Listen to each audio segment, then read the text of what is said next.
There's a southerly coming through Sydney this afternoon, which is great for everyone on the ground because it cools everything down, but yeah, I think we're starting to fly through it now. It'd be nice to get higher if we can, but air traffic control are keeping us down. Oh, I've said it before and I'll say it again, turbulence sucks.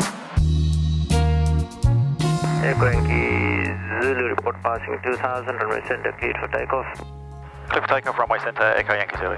Power is good. Airspeed is increasing on board.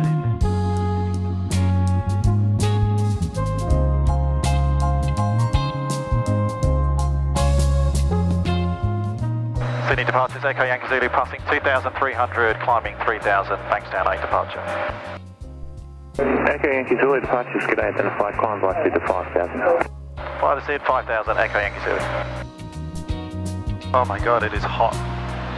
25 degrees, 25 degrees at 5,000 feet.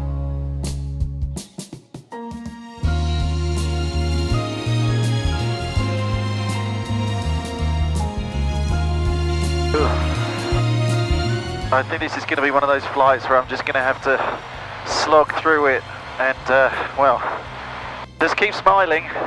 It's been pretty bumpy coming out of the Sydney Basin. We're probably about 100 miles south of Sydney now. Still some bumps, as you can probably see on the cameras. Not too bad though. I've got us at 8,000 feet. The reports of the winds further up, higher than us at 10,000, which we could easily go to, 12, 14, are worse. And I don't want to go too much lower because of the lowest safe altitude, because we're flying IFR back to Melbourne. So 8,000 is the level that I've decided is the optimal level. It's not a nice level, it's the optimal level. Big difference between those two.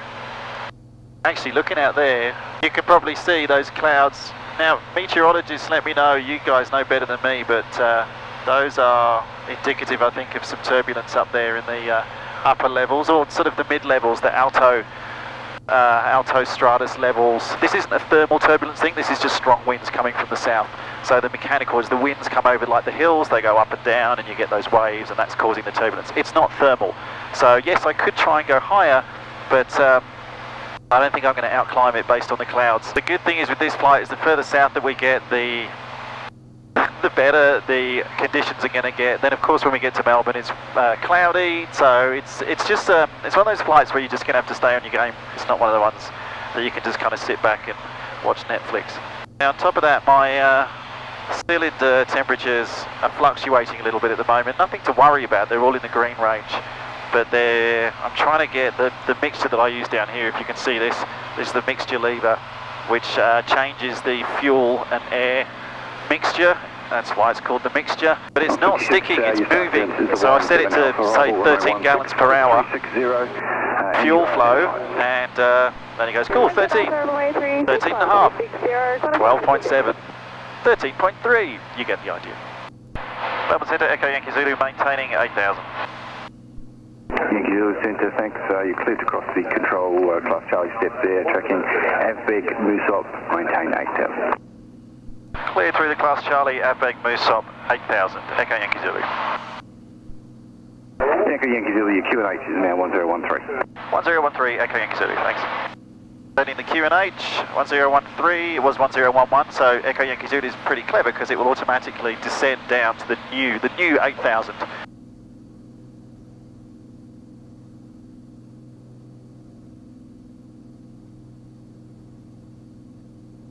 We've just been through Canberra's controlled airspace and just handed over now again outside of Canberra's controlled airspace now, so we're outside the Class C. The wind's picking up, that's probably what's happening at the moment. Wind's picking up now, got about 30, 31 knots coming from basically about my 2 o'clock, really slowing us down. We're doing 130 knots over the ground at the moment. It's also getting pretty hazy out the front. I don't know whether you can see on this camera very well, but hazy out the front. As we're heading towards Melbourne. I know there's a bit more cloud in Melbourne, but always when you're flying, if you're doing longer distances, have your own bottle of water. I actually fill this up with fizzy water. I quite like it when you're, just be careful when you open it at altitude because, well, but when that's empty, I also carry spare water bottles in the aircraft with me at any time. And if I break one of these open, I have spare ones in the back that I replace them with. So I've always got enough water in the cockpit when I'm traveling, because dehydration when you're flying is a serious issue. And then of course that begs the question, well then what happens when you are on the long leg and you have too much water? I've been flying for 10 years and I've never had to do that once in an aircraft, but on the round the world trip with the longer legs, I'm sure there will be some times when I will have to do that, and I'll be sharing that with you on the channel, just obviously not in horrible detail. There is a funny video by when JP and Louis from Front for Louis did their round the world flight, and they were flying with Matt Guttmiller, and he, well, let's just say he, no spoilers, but I don't think it all kind of went exactly where it was supposed to go. Funny episode. If you haven't watched their round the world trip, I will link to it. They made a really cool series. I've watched it a couple of times all the way through in the build up to my trip. I'd use it as research and entertainment. Definitely check it out. Go away, turbulence.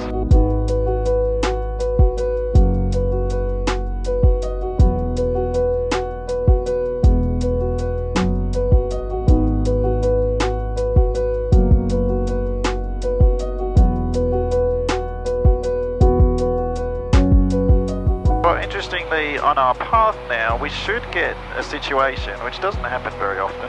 There's us. We're going to enter controlled airspace, actually just by a tiny amount. See that little nick of the triangle? We're going to enter controlled airspace, leave it. Enter it again, leave it. Enter it again, and leave it. Now I'm curious whether air traffic control are going to give me a clear to enter, enter, and then leave controlled airspace.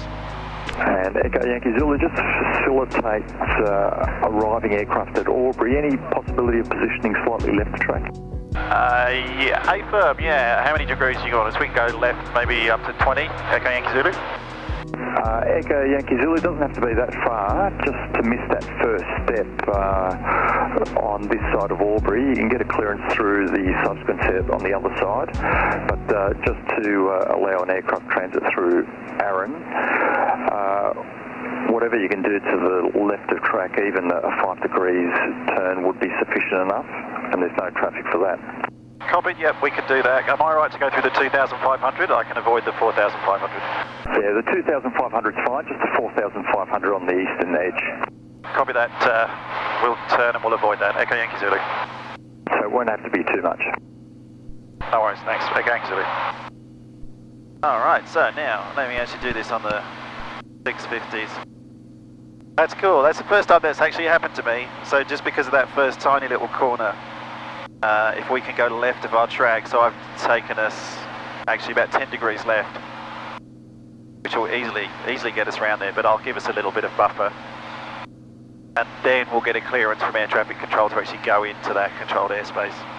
Every flight something new happens. Alright, so what do you reckon? Playing along at home, I've just got us slightly left of track there. I reckon we're looking good. I reckon we'll miss, it's this little triangle here, I reckon we'll miss that.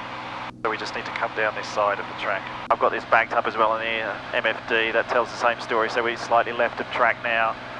That's the little bit of controlled airspace that we want to avoid. And I've just turned us to left of track here. I think we're going to be fine on this heading. And Echo Yankee Zulu, that should be far enough left as required.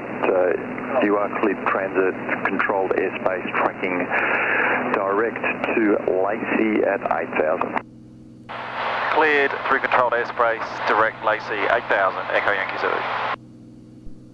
Alright, let's go back, direct Lacey, activate. Echo Yankee, we've departed Wagga this time. Go to nav mode. Through 4,300, on commercially flightable 180, request airway clearance. So now that's us. If we go back to Lacey again, which is the waypoint that we've been given, cleared direct to, if I go direct to, and then come back here.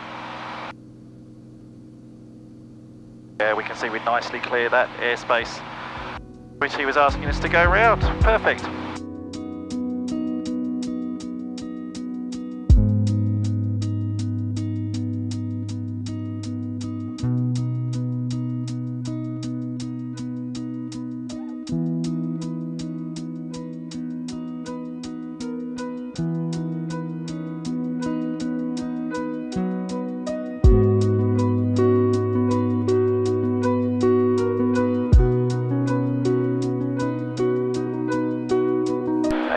Zulu, request descent 5,000.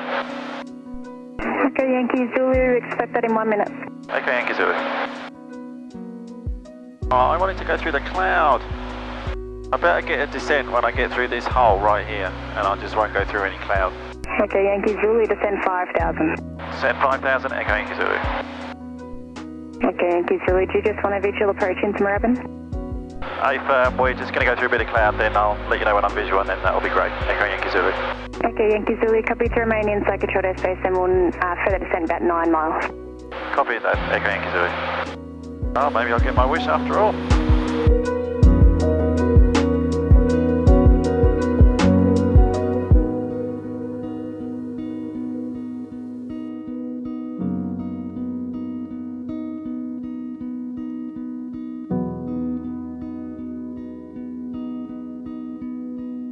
Yankee Zulu, would you prefer 17 right? Yes, that'd be great. 17 right, Echo Yankee Zulu, please. Yankee Zulu, continue through for change of runway 17 right, clear to land. Clear to land, change of runway 17 right, Echo Yankee Zulu.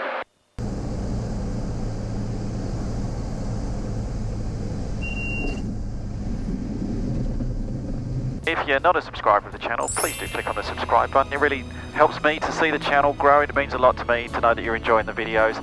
Give us a like if you enjoyed that. Otherwise, thanks for flying along.